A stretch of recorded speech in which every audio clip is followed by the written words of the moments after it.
สบายดีตอนนี้นักเรียนกำลังพากันมาเก็บเห็ดปวกดอกหน่อยเด้อพี่น้องเด้อนี่โอ้มีแต่ดอกงามๆผม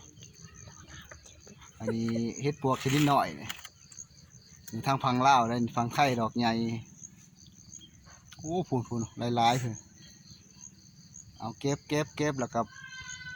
เกาะกินต้นเพชร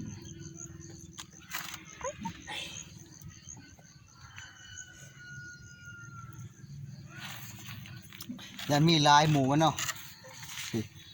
พี่ก็แม่นหน่อยเนาะโอ้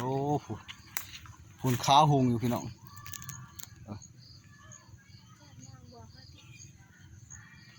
เฮ็ดปวกอู้ฝุ่นมาเก็บเอาอีกกังไห้เพื่อนนะต้นแป้นหุ่นเด้อหุ่นไปเก็บเอาต้นไหนหุ่นไม่ทานเขาเอาต้นก้อนเอาหุ่นมืดก้อนลูกหุ่นยุบเอาลูกเก็บเอาก็พากันเห็ดมุกกินต้นเพชรพี่ปลากระลายดิพี่เห็ดปวกสดๆพี่น้องเห็ดปวกดอกน้อย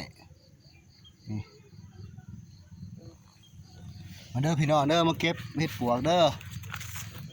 พี่มันออกหลายพี่นี่ออก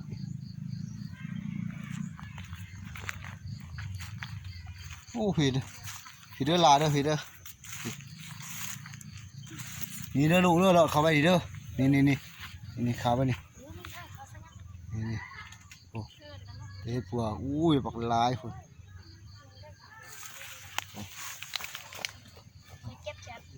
ปลากระลายนี่พี่น้องเด้อนี่น้องหน่อยนักเรียนเก็บเห็ดปวกอีกอย่างเด้อปวกไก่หน่อยเนาะเห็ดอบอยไก่คนอื่นเห็ดอบอยไก่บางคนก็เห็ดปวกไก่หน่อยเอาเวลาเขาไปแกงใส่สีหรือว่าใส่เนื้อสีงูหรือว่าสีย่างกะแสบเพื่อกันนะฮะ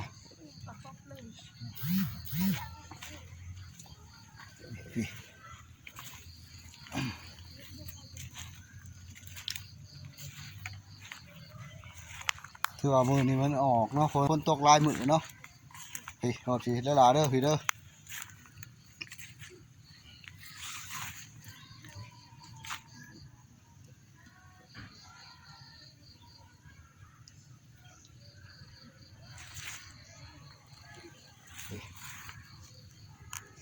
เก็บปวกไก่ดอกออกลาย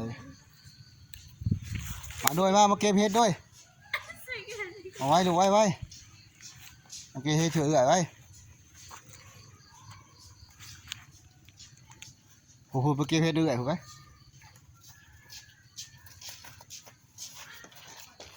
ไปเก็บเห็ดด้วยไว้ไปออมเสนูเขาต้นเพชรเด้อเก็บเถอะพูดไปเก็บเลยไปนางเก็บไป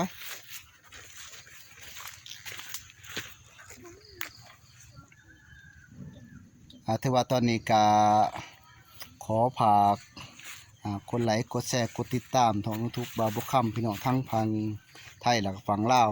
เนาะ YouTube หรือว่า TikTok พี่น้องผู้ใดก็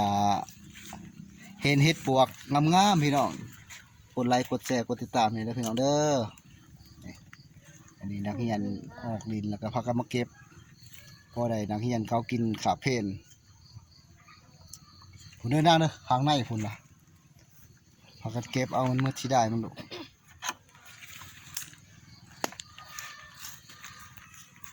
เอาเก็บลูกเก็บ